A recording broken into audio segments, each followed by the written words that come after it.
Hey,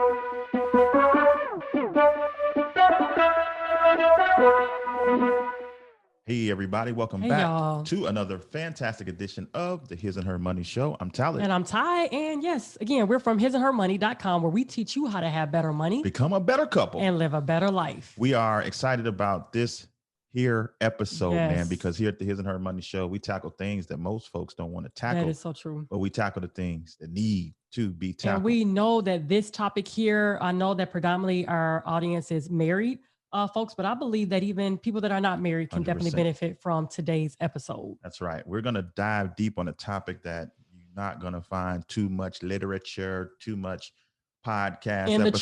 church or outside of the church. That's right. We're going to be talking about a silent killer that is destroying marriages across the world. And we don't want it to do that for your situation. Right. And if it is, we're going to talk about some things that can be done to fix and turn the ship around in the right direction. And to help us, we have a very talk about the silent killer special guest, because that's going to come out in the episode. Okay, I don't want people to click off yet. Okay. So they're going to find out when they get a little deeper into this episode. You don't want to miss it. Help us tackle this topic, we have an expert on the matter who wrote a fantastic book called Fight for Love. Her name is Rosie Makinney, and she's here to help us talk about this mystery topic. So without further ado, let's get Rosie on so we can hear some great advice, some great wisdom. Hey, Rosie, welcome to the His and Her Money Show. Hi, guys. It's lovely to be here, and I love your tantalizing opener. Thank you very much. Thank you. Super excited to have you here on the show. We personally counsel a lot of couples who go through exactly what you're going to be talking about, as well as singles. I think that it's so important, you guys, that if you are not married, please don't go away from this episode. I think that you need to learn more about this topic. So if you could just let everybody know the name of your book and what it is that you talk about. The name of my book, actually, let me grab it. Hang on. Here's one I prepared earlier. There we go. Fight for Love. And this is a biblical battle plan for wives, predominantly, but anybody really, who are fighting for porn-free marriages. So that's what I'm going to be talking about. That was the silent killer. That was a silent killer. So many of you guys, again, I think that people are wanting to find more information about this. I think that today's episode is going to be really, really good. Let's talk about the silent killer, which is porn. How bad is it? How bad is it? Great question. Well, we are very fortunate that Josh McDowell spent $300,000 on a Barna study to get the data. So he did the largest survey of of pornography use in the American church. And so now we have the data, which is brilliant. And he found out that 79% of guys who regularly attend evangelical church are regularly looking at porn. So that's what, eight out of 10 guys. Yeah. Wow. And women are now make up a third of all porn users. So they are the most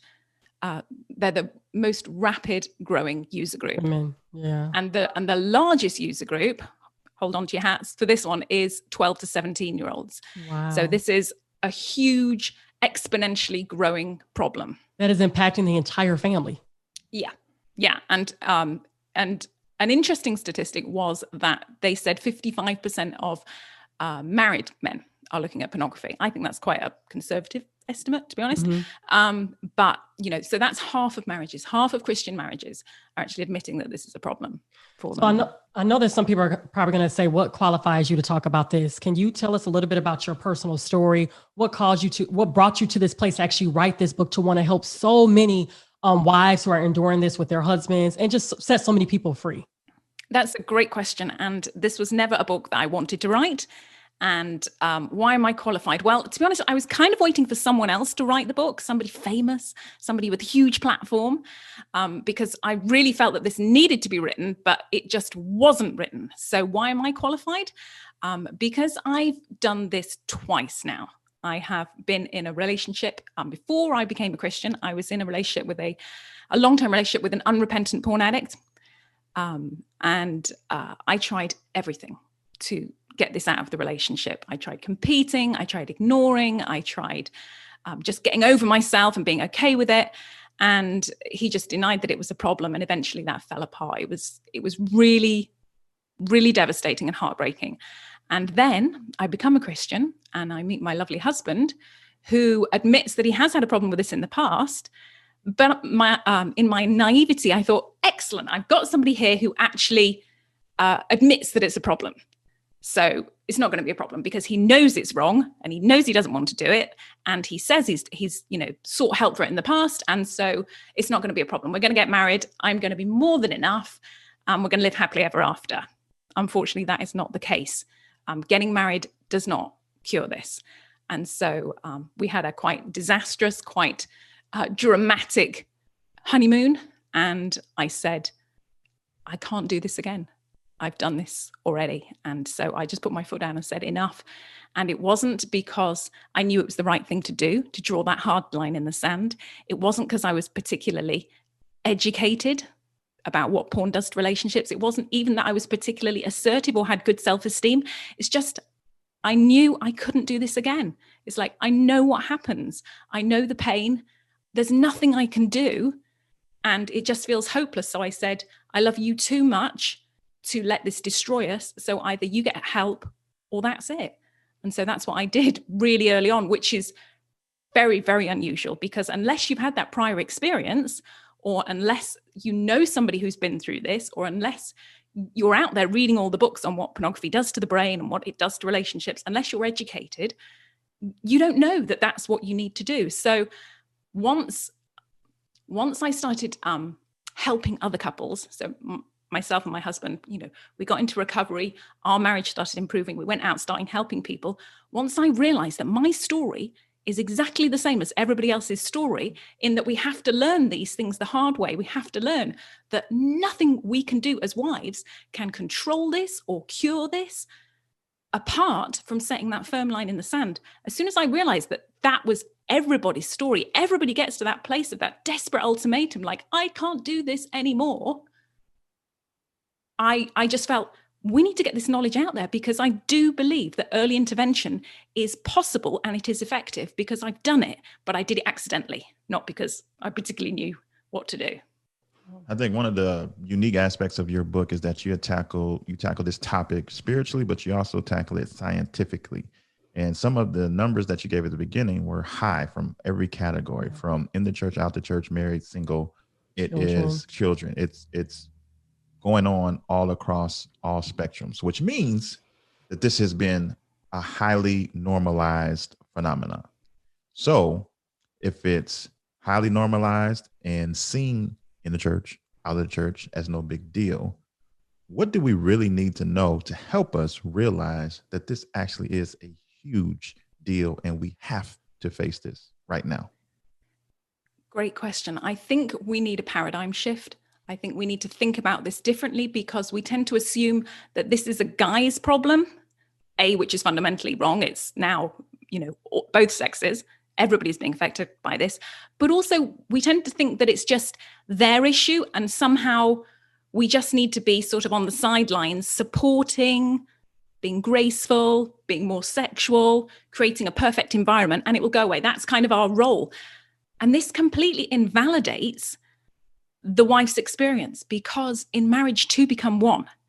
So if one person is filling their mind full of this, let's call it what it is, it's demonic oppression, and it not only is it exploiting the people who are on camera, it's then it's magnified out into society. This is mass exploitation. We are, a whole generation is now being groomed to accept and accept exploitative, pornographic, highly violent, misogynistic sexual experiences. Yeah. Sorry, I'm getting off topic there. So we need to know that not only is this, this has ramifications outside of the guy, but also the wife is highly, highly affected. As I said, in marriage, two become one. So she is being affected by the filth that is being allowed into his, that has been coming through his mind. And I'm talking, as though it's a guy, but it can go either way. She is being devastated, and the crucial thing that the church is missing, it's not just the deception that really destroys relationships. It's not just some hypothetical idea that I don't like the idea of him looking at that, or he makes me feel inadequate, because those women are far more beautiful and far more adventurous and far more whatever than I am. It's the betrayal. It's the deception. It's the fact that he's lying about it, and he has to be lying about it, unless you explicitly say, I'm okay with this. He has to hide it because it's his drug. He has to protect his supply. And I'm calling it a drug, but not a drug as in a recreational drug, but a medicating drug. We have to understand that porn is being used as a pacifier. It is an emotional coping mechanism, a very unhealthy one, and which is damaging her. It's making him be very deceptive. I mean, it manifests in all sorts of symptoms inside and outside the bedroom that is just disregarded when we just say this is the guy's sin and they need help and they need to go in a room full of other guys and they need to just work on this, and the women, I don't know, go and do craft or something. It's like, no, we need to talk about this because we are being so affected by this, in all sorts of ways, because not only does it affect everybody outside pornography, it affects the wife, emotionally, physically, spiritually, sexually, every single way. And so that's what needs to come from the pulpit. Like, not only are you being highly affected, but you as a wife can be highly effective in being the catalyst for change. Because when you stand up and say, enough, this is not God's design for sexuality. This is not the marriage that he has for us. This is not the life that he has for you. It's certainly not the life that he has for me or our children. I am drawing this firm line in the sand, and I'm doing it because you have been hijacked. That's the word I'm looking for. You have been hijacked, spiritually. Yeah. You have been hijacked, and they've proven that, neurochemically, how it affects the brain. So when somebody is doing drugs, and they are effectively doing drugs, this is a process addiction, although you're not smoking it or ingesting it or snorting it. This is a process addiction, just like gambling, whereby the chemicals are released in your brain. So when you're in a relationship with someone who is effectively doing drugs, their brain isn't working correctly, and you have to throw them a lifesaver, because not only is it seen as subconsciously, it's seen as the answer to all their prayers. I'm stressed, their brain goes porn. I'm sad, porn. I'm resentful, porn. That's how their brain's going. But also, they can't get themselves out of the swamp. They are not able to think clearly. And that's why women, we have to start talking about this. And we have to, first of all, we need to grab our own oxygen mask. And then we have to allow our husband to take one too, because he's not capable. His brain has been addled. And I would even say it's probably, likely, not his fault. Most of the people I've worked with, or my husband has worked with, they got addicted when they were teenagers. They literally got hijacked. This is how, Satan is taking out us all before we even have a chance, before our prefrontal cortex is even developed, so we know what we're getting into. Well, do we know what we're getting into? Probably not, because as you said, the messages that are coming at us from the world are that this is okay, this is normal, this is healthy, this is empowering, this is liberating, this is feminist. It's just not true. It's lies. Yeah, it's definitely lies. And so many women, wives actually watch it with their husbands. I know you talked about that in your book as well too. Talk about how that is actually handicapping. That's not actually fixing the problem. It's making it worse. It's making it worse. It is making it worse. And I think fundamentally that comes down from we want to help, but this fundamental misunderstanding of what we're dealing with. And this is this sort of this widespread misunderstanding that somehow marital sex and pornography are interchangeable. Mm-hmm. Or should I say good, adventurous, slightly spicy marital sex and pornography are interchangeable. It's just not true. Mm-hmm. So if your husband was a gambling addict, which is another process addiction, you wouldn't go, I know, I'm going to cure him by giving him a suitcase of cash, because that's obviously why he's doing it. It's like, that's not going to fix it. It's the thrill. It's the thrill. Am I going to win? It's the ritual. It's the, whatever you do when you gamble. I don't know. Dress up, go somewhere. I don't know. Anyway, You know, it's the thrill. It's the same with pornography. It's the chemicals that are released in your head when you start to do pornography that is addictive. So you're addicted to not only the chemicals, but the fantasy experience.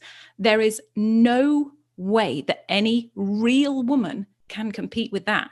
And the thing about pornography, which is little understood, is that internet pornography is different from printed pornography in the fact that what does internet pornography give you over printed pornography? It gives you endless novelty.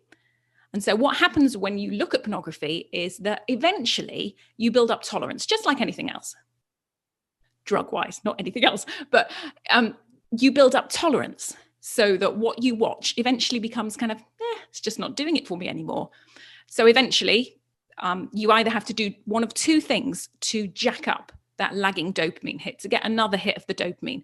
You either need to watch it for longer, or you need to find something more novel, more shocking, more taboo, something to push you over the, get the next hit. And the internet is going to take you as deep and as dark as you need to go. And that's what we really need to know. And that's why, wives going, oh, I just, I don't want to deal with it now. He's going to be mad. He's going to be resentful. He doesn't see it as a problem. My kids are driving me mad. I haven't got time for this. It's progressive. Mm-hmm. And it is going to get worse, not because there's, something, inherently devious with your husband that he's going to be seeking out, really dark and twisty stuff that, how can anybody watch? It's because literally when you're in that frenzy of, seeking your next hit, you just blow past any sense of right and wrong, and you're just seeking that next hit. So, we really do need to understand that it's progressive. And that's why, the time to take action is now. The time to get educated is now. And I know nobody wants to cause waves when you don't have to. Nobody wants to, who does? But really, long term, to protect your marriage, you have to start educating yourself with what it's doing and then draw that firm line in the sand. There is no alternative. There really isn't. Worse, it gets darker. You see now almost the, like I'm now 40, and I remember when you look good at 40, thank you. By the way. But I remember when I was younger, I didn't hear about sex trafficking. Now you hear about it more and more with children coming up missing and things like that. So it's like you see this thing growing and it's getting darker. And it's some of, we talk about it. Sometimes it's your teachers, it's your doctors, and it's people that you really reverence and that you look up to, right? And they didn't know that it was going to grow to however it grew to. But this is why it's so important to actually get on top of it now. I like how you were talking to the women and you were saying, you got to draw the line in the sand. So you got some women probably listening now. They're like, you know what? I am fed up with this. How do they draw the line in the sand? Because they're probably thinking about a divorce, right? Some marriages didn't make it out of this, like yours, where they're either divorced or they're like, look, I'm going to have to give them some type of ultimatum. So how do they actually physically, literally draw the line in the sand? Are they verbally talking to their husbands? What are they doing? Yes. Yeah, it is drawing that verbal line. But I would say there are 2 steps to do before that, because what you're describing is so difficult, because you can't fake this. You can't do that. You really need to give this up. And then they go, well, I'm not going to. You need to be resolute. You need to be prepared for pushback. You need to stand behind your words. So in order to do that on an issue that many people don't even see as a problem, you need to educate yourself as much as you can, so you really, really do understand what you're dealing with. Know the enemy, so that you are aware that their brain has been hijacked. There's a condition called hypofrontality, and it's what you get when you have a car crash or you use heavy porn. Sorry, a heavy amount of porn, not heavy porn. And this is an impairment of the prefrontal cortex. It's the decision-making process. It's no longer working correctly. So I would kind of expect a bit of pushback, to be honest. If they really are an addict, you're going to get pushback. They're going to be, their insides are either going to be screaming, no, don't take away this thing. It's the only thing that actually works. It's the only thing that helps. And also there's also, sorry, I'm getting off tangent here. Guys who are addicted, there's fear, because many of them have tried to give up so many times. They have tried and tried and tried. And so there's a part of them that's thinking, I can't give this up. There's something uniquely broken in me that I can't be one of those people who give it up, because I've tried so many times. And if I tell her and I admit this and I start on this road of healing and it doesn't work, she's going to leave me. So there's all these fears and pushbacks going on. So you have to be prepared for that resistance. So educate yourself so that you really can stand firm. You know what you're talking about. This is not just you being a prude. This is not just you being oversensitive. This is not you being unadventurous. This is not you being hyper spiritual. This is not any of those things. This is you going, this is a cancer in our relationship and you need help. We need help. So educate yourself and find support. So there is a growing number of ministries springing up now for exactly this purpose. We have one. We have an online Facebook group, but there are many others, all sort of in 2020. I don't know what God is doing, but He is sort of, just building these ministries at the moment where you can go and hang out with other women who are doing exactly the same thing as you. And once you see your own situation, but see it, someone else going through it, you can see things you never saw before. And you can have compassion for them, and you can feel fierce for them. And we can't do this on our own. People who are addicted can't kick addiction on their own. People who are standing firm to do tough love, to love their addicted ones, it's really hard to do it on your own, So I would say get educated, listen to the podcasts, read the book, and then get into a support group. So we have it's almost like a triage. This is where you come when you're kind of like, I think there's something wrong in my relationship. I think it's porn. I don't know what to do, and you've got all these sort of early questions. And then we help you find your feet and then signpost you to all the other healing ministries which are out there. So we don't actually do what's the name of your Facebook group for people? Fight for Love Fellowship. Okay. We'll be sure to have a link of that in the show notes of this episode. You mentioned that a real important thing is support. And for some people, when they think of support, if they're a faith-based person, they think about church. Throughout your book, you talked about how, unfortunately, just like there are these ministries that you mentioned that are popping up and doing the work well, there's also some bad advice going forth in the church. I remember a story that you wrote in the book was you were sitting in a church service and the preacher was trying to do the right thing, bold enough to tackle this topic as the sermon. And there was this couple sitting in front of you, and I'll let you tell the story and why you felt sad during this service to help people understand, because I think that as church people, it's easy to point the finger at this sin or that sin, as long as it's not your sin. Yeah. And we don't like to deal with what is right in front of us, our struggles. Yeah. Well, that situation was my husband and I had gone to listen to a sermon at a nearby church because we knew that he was going to be preaching on pornography. So we're like, well, we like his preaching, and they're doing our topic. Let's go and listen. And I recognized a couple who I knew were in recovery, sitting a few rows in front of us. And the guy started preaching, and so he how did it go? He told the wives that the way out of this was, well, first of all, he sort of he grounded this whole advice in the fact that this is every man's struggle. This is every man's battle. It's kind of inevitable, which kind of normalizes it and sort of kind of takes the wind out of your sails before you even start, because everybody's dealing with this, as opposed to it being, no, this is wrong. This shouldn't be in the church. We shouldn't be just accommodating this. We should be actually, kicking it out of our church. So that's how he sort of grounded it. And then he gave specific advice to the wives to was it the wives first or the husbands? I'm trying to remember. Anyway, the advice for the wives was, be understanding that this is every man's problem. And if you could make yourself more sexually available, that would really help with the temptation. If you could be his methadone, that would really help. And then he goes, and now to the guys. And I'm like, yeah, he's going to give it to the guys. He's going to tell them they have to walk in the light. They have to be rigorously honest. He's going to really tell them that it is possible to be porn free, and that this is what we're aiming at. We're not aiming at sin management. We're aiming to completely eliminate this. He's going to give it to them. And he went, and guys, You've just got to allow her to pluck your monobrow. Break that down. I don't even know what that means. It's like, you know, guys have like a, Oh. yeah, like women be accommodate, not, you know, forgiving, right. but guys, you got to let her, you know, groom you.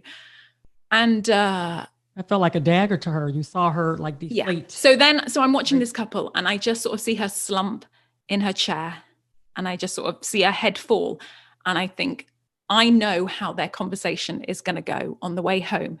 He is now going to feel justified that he can demand, coerce her into being more sexual when her heart is not in it, to trying things that she doesn't want to do. She's feeling pressured that she is now responsible for him falling into temptation.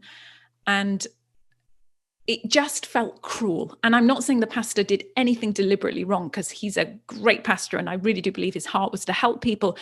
But we have to understand that giving wrong advice about this issue from the pulpit is damaging relationships, and it's really hurtful and it's really cruel. So that's why this is why we're doing it. This is why we're going and just spreading this message, just to shift the thinking on this, that there is no way we should be trying to accommodate this or trying to create an environment for our men whereby they won't struggle. It's like, we can't create that environment. It's not about that.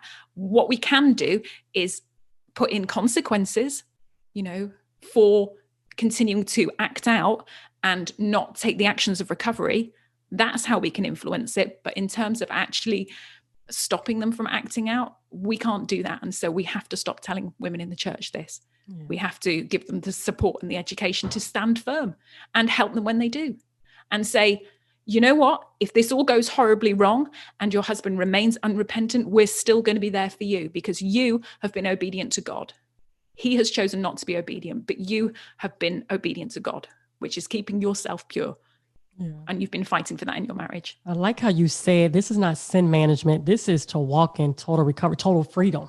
I love that. I think, you know, that's why Jesus, he died for us, not for us just to be managing our sin. It's to just to be right. We need to be free from it. Yeah. And I think about the scripture, you should know the truth and the truth shall set you free. So I want you to talk about truth and honesty, how that plays a very vital part in these wives, husbands becoming free. And you said this is where the process begins. Yeah, that's the beautiful thing. And that's the other side of the message that we have. Yes, I've got the sort of doom and gloom, you know, this is going to happen. But also the other side of my message is there is such hope. A porn-free marriage is possible. And it's not getting your old marriage minus the porn. It's getting a completely new marriage, a vulnerable, authentic, truthful, intimate relationship that you never had before, because pornography is not the problem. Pornography is the solution to the problem of a much deeper intimacy issue. And this is where walking in the light comes in, because the way out of recovery is not easy, but it's actually very simple. It's this narrow path that you've got to walk. And that is 100% in the light, past, present, going forward. Walk in the light as he is in the light. And then we have fellowship with one another. And the blood of his son, Jesus Christ, will cleanse us. When we walk in the light, 100% in the light, then we have fellowship. And that, when you get that, it's like, oh, it's that simple. It's not just confessing in your prayer closet to God alone. We have to confess to one another. And this is how Jesus ministers to us through other people, because you vomit out all your shameful secrets and people accept you and love you. And that is so healing. And that is when you start to taste that authentic fellowship, then you get grace on a whole new level, because you can feel it. It's tangible. It's Jesus with skin on. You are feeling free in a way that you never had done before. This gives you the freedom to pick up the phone when you're feeling so resentful again, you know, towards your wife, and you're desperately wanting to act out because you're in so much pain and so much anger and everything else. You pick up the phone and you're able to go blah to your support group, your accountability friends, and they go, thanks for sharing. You know, we all fall short of the glory of God. You know, you're not telling me anything that the Bible doesn't say. You're just walking in the light about it. And the thing is, once you've got that off your chest, it loses its power. That, you know, Satan is in secrets. He's in the shadows. He's in the darkness. Mm-hmm. You know, so once we get into the light and we drag all our junk in the light with other people who are being also as brutally honest, that's where the magic happens. That's where the healing happens and the transformation. So you've got your husband in his support group learning how to be authentic and intimate with guys, which he probably has never done before. You're in your support group getting, you know, walking honestly about this issue that has been crushing you for decades, you know, and you are getting love and support and told it's not your fault and your trauma is real and you're feeling validated and heard and your voice is coming out.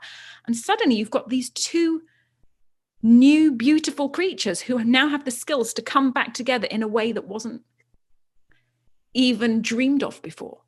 You know, this is the feedback that I get back from so many people. It's like, I never thought a relationship like this was possible. And that's the message that I want to put off, that it's so worth the fight. And there are no guarantees. There really are no guarantees that it's going to work, but it's worth having a fight.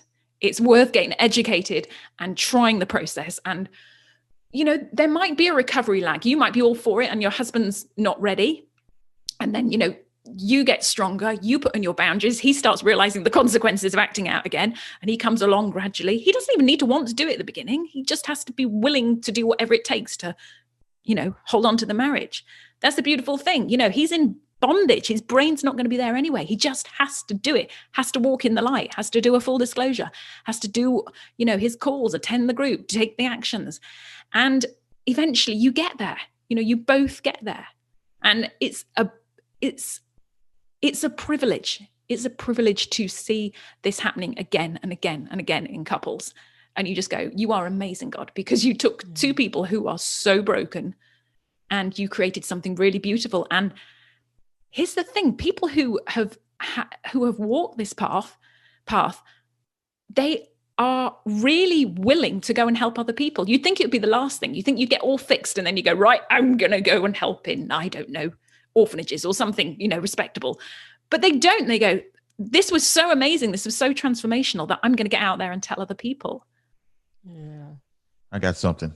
I just thought about the person who may be stuck in their mind, like, well, she said that she addressed this like right after they got married and at the honeymoon. At the honeymoon, they went through they did the hard work, and now they're going around helping people. But we've been at this for a while. We've tried this, we've tried that, and it has not worked. Is there hope for the couple, the person that's addicted in a relationship and the person that's married to the person that's addicted, if they've addressed this before? They've tried different strategies. They told their pastor, maybe they've had counseling, and maybe, like Ty said, they had some victories for a little bit, but things fell back apart. And now they're at a point of, is it? You saying that it's worth the fight, but is it if I've already tried before? Yeah, great question. And the sad reality is that many, many people, especially a lot of the people in my support group, they have tried lots of things. I mean, my husband spent like $20,000 on therapies. You know, he tried a lot in, you know, he lost a marriage previously, you know, to getting married to me. He tried everything. So he is now the expert on what doesn't work. And I would say to people who have tried everything, I would say, have you tried the plan that is written in here? And it's not my plan. It's, you know, Patrick Carnes, who wrote Coming Out the Shadows. He is the founder of ITAP, which is the International Institute of Trauma and Addiction Professionals. They train CSAT, certified sexual addictions therapists. And I think his program has a 97% success rate when you take the steps. When you are willing to do whatever it takes, it is possible. It's a bit like, you know, an alcoholic. Is it possible to get free? Yes, if you're willing to do whatever it takes. And it's really hard.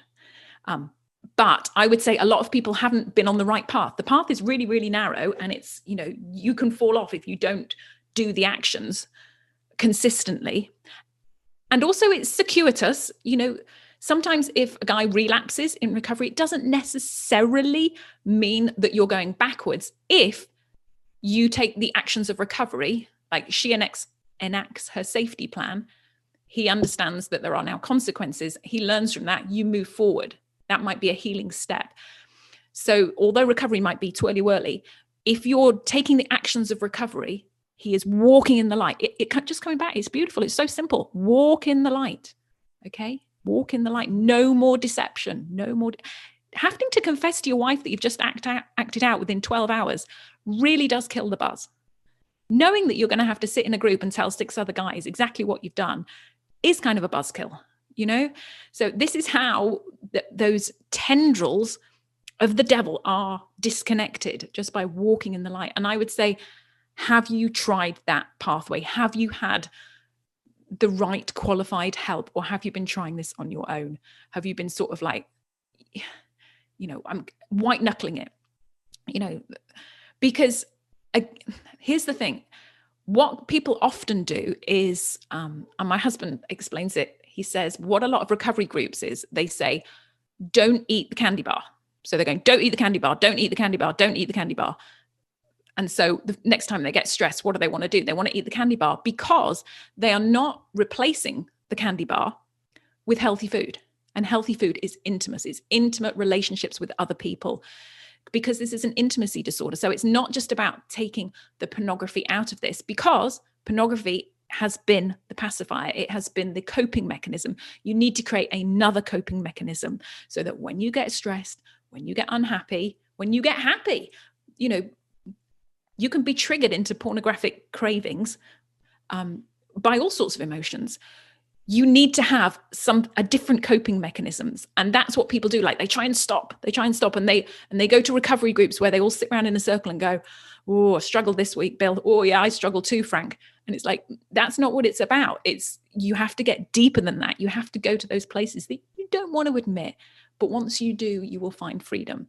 So I would say there is hope for everybody, but you need to keep looking for the right help. And unfortunately, there are unhelpful ministry. Yeah, there are some ministries which are not as helpful as others because they don't demand 100% honesty. And so you have to be discerning. And the only way you can be discerning is through educating yourself. That's one of the things that you said in your book was, if your husband is not willing to become 100% free, then it's unlikely, tell the 100% truth, something like that. It's unlikely that he will become 100% free. Yeah. And I think so many marriages right now are probably not in that 100% side of it. Like, it might be 99 isn't enough. It's not enough. Like, yeah. And I like how you said the path is narrow. I think you gave a lot of people hope right there. The path is narrow. Walk in the light. It sounds simple, and it can be simple. Walking in the light. Talk about the tools of recovery. So talk about some of the tools that couples can use to actually, be on their plan of recovery. And again, we want to encourage everybody to pick up her book, Fight for Love, because she left no stone unturned. And it's not just only educational, but very practical. And it has tools and steps that you can put into place. You don't have to think about what to do. Rosie did a good job of outlining exactly what step you need to do in what order. Thank you. Before I get into the tools, I just want to issue a big fat warning that do not attempt any of these tools without qualified supervision, because the path is really narrow. I think of the path as, that scene in Lord of the Rings where they're going up the side of the mountain and there's that fiery pit and it's terrifying. It's like that. And so I don't want you to go up there with a guy whose brain isn't functioning properly and you who are on your knees anyway, because you've just, you've been deceived and traumatized and betrayed for so long. So I don't want you to limping up there on your own. So the tools that you will be introduced to by your qualified professional is things like a full disclosure. That is ground zero. That is when it all comes out, and it's the most terrifying thing and the most pivotal thing for recovery, because this is where everything comes out, and both of you need support. He needs support to be able to get it all out and get it out all out thoroughly and factually, so that he doesn't get into justifications or feelings or extra details that will just haunt his wife. And she needs help to prepare herself and not to seek those details that are just going to haunt her. So both of them need their hands holding. It literally is as though you've both been in a car crash. Okay, he was driving, but you both got smashed up. Okay. So you're going to need help in order to do the first bit. You know, you wouldn't try and set your own bones, you know, let somebody else come alongside and show you how to do it. So full disclosure. So that is really pivotal. And from that, off the back of that, you will have a partner survey. And this is the chance for the wife to finally be heard. This is a chance for the wife to finally connect with her heart and fully admit to herself first all the ways that this has hurt her, all the ways that this has damaged her, and then share it with him. And this is really important for her. It's a really important step of like acknowledging the depth of what has been done, so she can start to grieve and start to work through some of the trauma and the pain and walk through that. You know, she has to acknowledge it first, but he needs to hear it, because guys really don't get it. They just don't get how it affects us. You know, they just don't. So, and again, it needs to be professionally supervised, because it's going to be really hard for both of you. It's going to be hard for the wife to actually express vulnerable emotions, and it's going to be really hard for him to hear it. And, you know, guys sometimes get resentful or angry or whatever. So you need a person in the middle, you know, just making sure everybody is safe. So they're like the first two steps, which might sound big and scary, but they're so powerful, because this is what shifts the ground. And it's like, wow, we're walking in the light now. He's told the truth about everything he's done. She's told the truth about everything she's been feeling. Now we start to put it back together. So it's really, really powerful. And then there are other tools like a period of celibacy, because you literally need the porn to drain out of his head. So, because, you know, he's going to be sensitized to all these, you know, anything could trigger him. Being in the room where he normally acts out, going, you know, driving past the massage parlor, I don't know, whatever it is.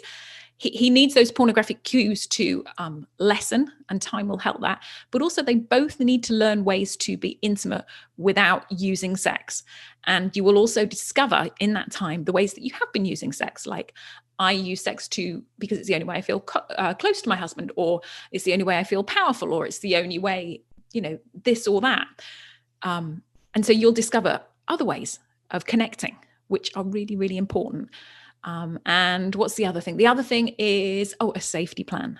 So a safety plan is going to keep you on that narrow path, so that even if he slips, and slips are not inevitable, but they are a common part of early recovery. It's not inevitable. You shouldn't like, oh, well, everybody does it. No, you know, all the tools are there to prevent you from slipping. However, it might take you a couple of goes to learn how to use them.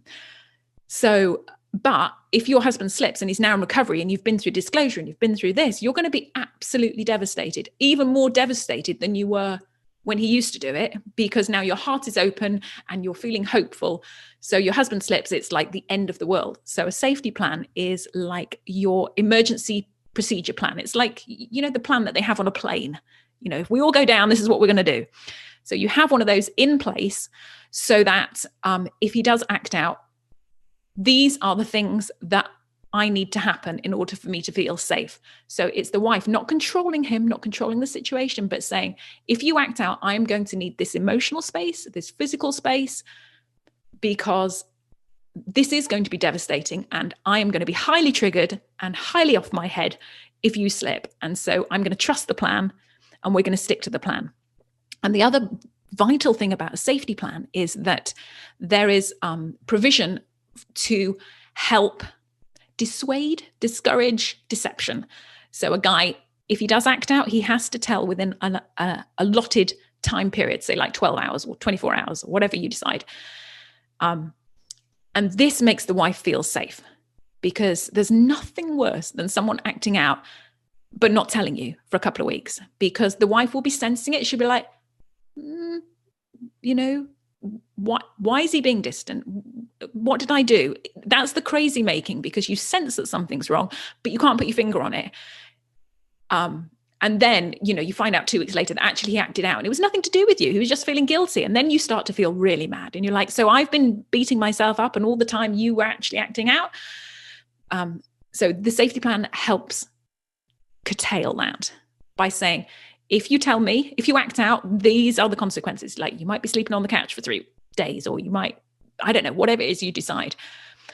But if you don't tell me within 12 hours, so you decide you're not going to tell me for 3 days or something, the consequence is going to be much worse, because the damage to me is going to be greater, because not only have you betrayed me, you have deceived me again as well. So again, all these things help you stay on that narrow path. So this is why I say to people who've like, I've tried everything, it doesn't work. It's like, have you tried this path? Try this path. And if he's willing to do whatever it takes, you will get there. You will get there if he's willing to do whatever it takes. It just might take a while, or it might not. If you're both working really hard, but he gets in a support group, you get in a support group, 6 to 9 months, you are going to see monumental shift in your relationship. So do us a favor as we close out, Rosie, because you've educated us thoroughly. Before she does, I just want to make mention, you guys, make sure you grab her book. She also goes in topics such as talking about how women struggle with porn and how to porn-proof your children. Mm-hmm. So I think that you're hitting it from all sides of the family and generational. So make sure you all grab her book. We will make sure the links will be in the description box. Again, it's called Fight for Love. And the author we're speaking with is Rosie Mckinney. So as we close out, speak directly to that wife, because that's who you wrote this book for primarily, who has heard everything that you said and realizes like never before that enough is enough, like you've harped on in the book.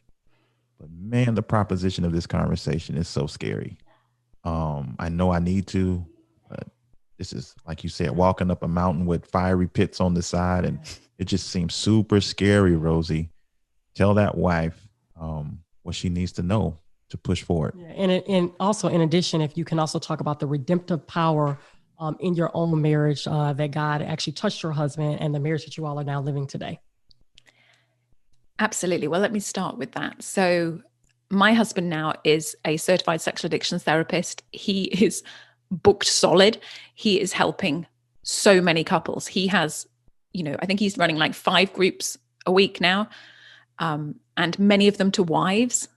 And he gets wives and he understands them. And this is,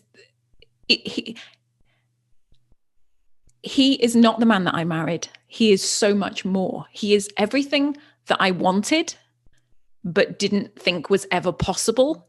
It's absolute. He has now become the man that God created him to be. And all the traits that and all the energies that he funneled into his addiction are now being used to help other people and glorify God. And it is incredible. It really is. And he really is my best friend. And, we tell each other the good, the bad, the ugly. And if I could take you back to that honeymoon, you would be able to see like the utter 180. It is possible. And the reason I said, I need you to get help. But at the back of my head, and if I'm totally transparent, it was like, we're going to get help because yes, I want you to get better, but I want to know why I keep doing this. That was a big thing because I'm not doing this again. So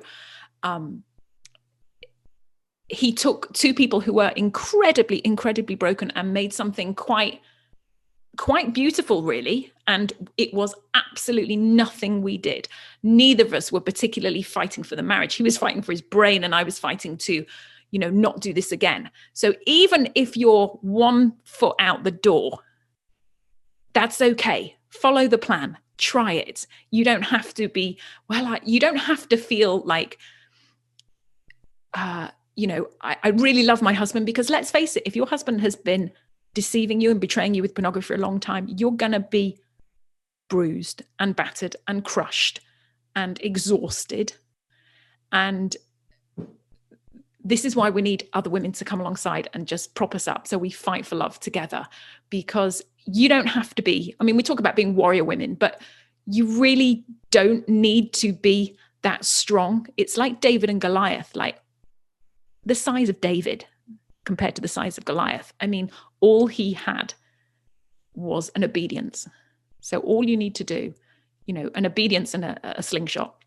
That's all you need. You just need to be obedient and say, okay, I'm going to try this. I haven't got the strength. I've hardly got the faith. I haven't got the energy. I haven't got the heart. I'm just going to be obedient. And just that's all you need. Let God do the rest. Let him be your warrior. Let him be your champion, and see what he does. Just walk in the light, be obedient, trust God. See what he can do when you actually just lay your marriage out there and go, I don't really have much hope, but I'm trusting that if we do what you say, if we follow your word, which is walk in the light with one another, I trust that you can make beauty out of those ashes. I'm trusting you. And even if your marriage doesn't survive, that doesn't mean that he hasn't got a plan for you, because we have many, many women in our support group, and their lives are so meaningful and fulfilled, and they have peace and joy and happiness, and they've broken those generation curses over their families. So there is no reason not to just step into it and be willing. And for those people who are like, you know what, it's too scary to even look at, I always say that educating yourself on what pornography is doing to your family is not going to make things worse. It might seem worse because now you're aware that there is this venomous snake like gliding around your house. But the thing is, the snake was always there. You just didn't realize it. So you can close your eyes and just hope you never get bitten, or you can just hand it over, lay it down, and see what God can do with it. Because, you know, praise God that we have a mighty Savior who does miracles today in our hearts, in our lives, in our families, in our communities. And just watch what will happen. Amen. So you made mention of the fact that people shouldn't do this alone, and they probably want to reach out to you after this. So let everybody know how they can find you, social media, your contact. If people need to find you, how do they do so? Sure. Well, our Facebook group, as we mentioned, is called Fight for Love Fellowship. The website is fightforloveministries.org. And there you can find links. We have a weekly podcast as well, which is not just me talking. I interview experts, but also often a panel of wives. So we just have real wives talking through their real experiences. And that's really fun. It's kind of like The View, but we just talk about the porn. What's the name of the show? Fight for Love. So, and there's a devotional, and there's all sorts of goodies on there. So fightforloveministries.org. Awesome. We'll be sure to have that all linked up. We can't say thank you enough. Thank you for bringing such wisdom to this very tough topic. We know lots of people are going to be helped. So thank you so much for taking time out of your busy schedule to share this with everybody. Thank you so much for having me. Wow. I mean, that was amazing, great. Right? Yes. So if you made it through to this part of the episode, we're proud of you that you're still logged in. And we hope that everything that was shared in this episode hit home. If you need the support, get the support. And you're not alone. I think that's what that was a big this episode, hallmark. Right? You're not alone. And you're not crazy. That's right. So make sure that you all check out her book. It was a great read. You read it, I read it, and we were so happy to be able to have her on here. We will make sure that we have all the links in the description box as well as in the show notes. That's right. And like everything that we do here, it's now on you. At the conclusion of the show, you got to ask yourself, what are you going to do? You're going to keep living the life you've been living, or are you going to strive for greater and better? She shared the fact that now she's married to a man that is not the man that she initially married. So there is hope if you're willing to do the work. That's all we got for this time, guys. Remember, we got educational resources just like this over at our website at hisandhermoney.com. Until next time, guys. Peace. All right, guys. Bye.